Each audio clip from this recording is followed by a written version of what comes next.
What if the moment your career started falling apart was actually the moment God started building something real? You did not see it coming. Maybe it was a sudden layoff. Maybe it was a slow unraveling, missed promotions, shrinking opportunities, a growing sense that the path you were on quietly stopped leading anywhere. You tried harder. You stayed longer. You prayed. And yet the silence on the other side of those prayers felt heavier than anything you had ever carried before. If that is where you are right now, I want you to know something before we go any further. You are not being punished, and you are not being ignored. What feels like abandonment may be the most intentional thing God has ever done in your life. Stay with me, because by the end of this, the season you are walking through is going to look completely different. There is something no one tells you about American professional culture. Your career was never just a career. It became your identity. Think about it. The first thing people ask when they meet you is not who you are. It is what you do.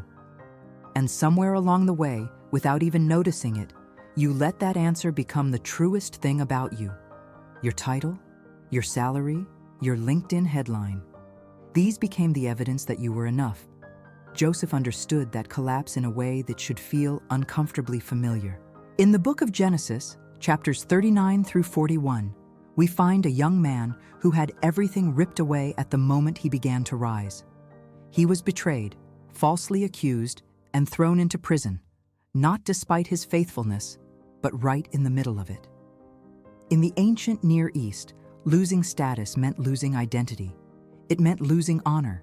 It meant becoming invisible. Sound familiar? Here is what the text never says, that God explained any of it to Joseph. There was no vision, no burning bush, no divine memo, just a cell, silence, and a calling that seemed completely buried. What if your career is not falling, but your false identity is finally coming down? What if this collapse is not the end of your purpose, but the beginning of it? Now sit with this. God does not go silent because he is done with you. He goes silent because he is doing something that noise would interrupt. Elijah knew this.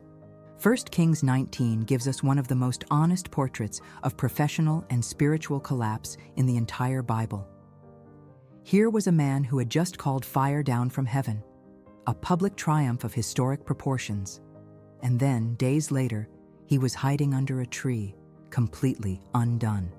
The pressure of what came after the victory broke him in ways the battle never did. And what did God send? Not another spectacle, not a dramatic confirmation. He sent stillness. The text says, he was not in the wind, not in the earthquake, not in the fire. He was in a quiet, gentle sound. When your career collapses, everything gets loud. The fear is loud. The comparison is loud. The financial stress is absolutely relentless.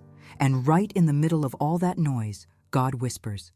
Silence is not rejection. It is relocation. He is moving you somewhere your current volume cannot follow. And in just a moment, I am going to show you the one question this season is actually asking. A question that reveals whether what is happening to you is breaking you or building you. Here is the part that will challenge you, and I say this with full respect for what you are carrying. The career pressure you are under right now is doing something no comfortable season could ever accomplish. It is revealing where you placed your trust. Financial stress has a way of exposing what we actually worship. When the paycheck disappears, or the position evaporates, or the business starts bleeding, what rises to the surface is not weakness. It is clarity. Painful clarity, but clarity nonetheless. The church in Smyrna, described in the book of Revelation chapter 2, was a community of people living under economic exclusion because of their faith. They had almost nothing by Roman standards. And yet God said he saw no poverty in them, only richness. Pressure reveals what you worship.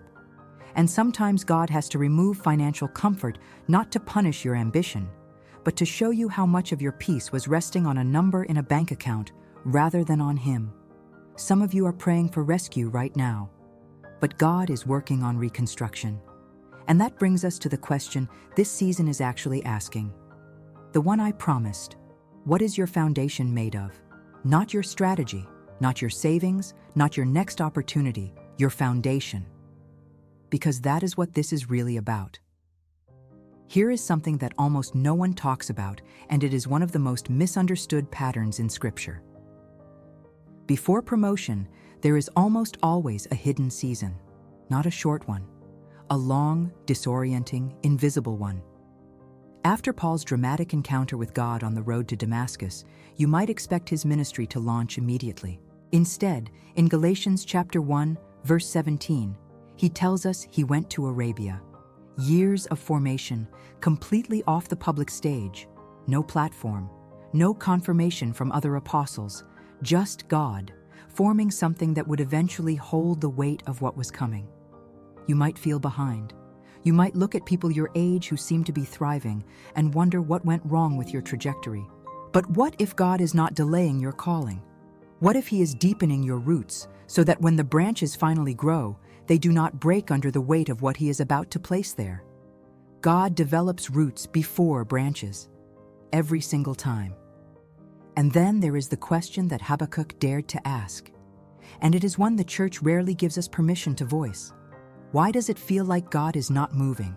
In the book of Habakkuk, written before the Babylonian invasion, a prophet looks at a collapsing world and says, openly and honestly, "How long, Lord?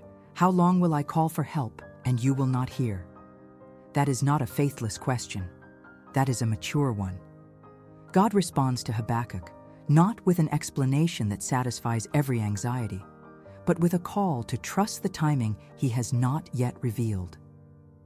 Faith that includes honest dialogue is not weaker than silent submission. It is often deeper. Waiting is also obedience.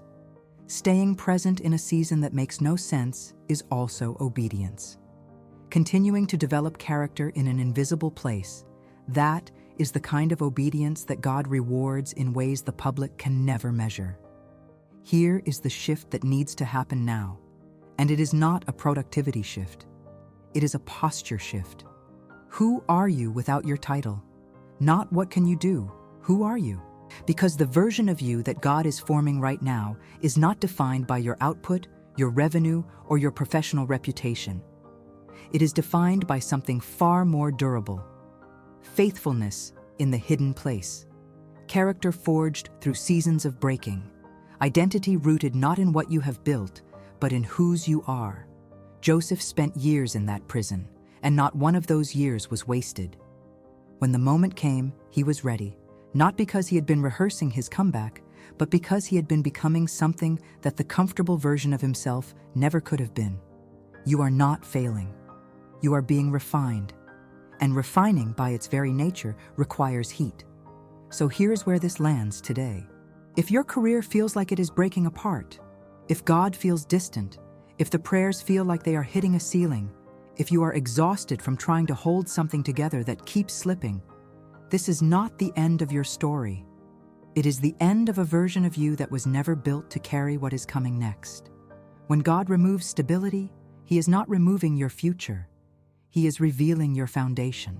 And what gets built on that foundation, once it is clear and honest and truly His, that is what lasts. Tell me in the comments, in one sentence, what this season has been teaching you. I read every single one, and your words matter more than you know.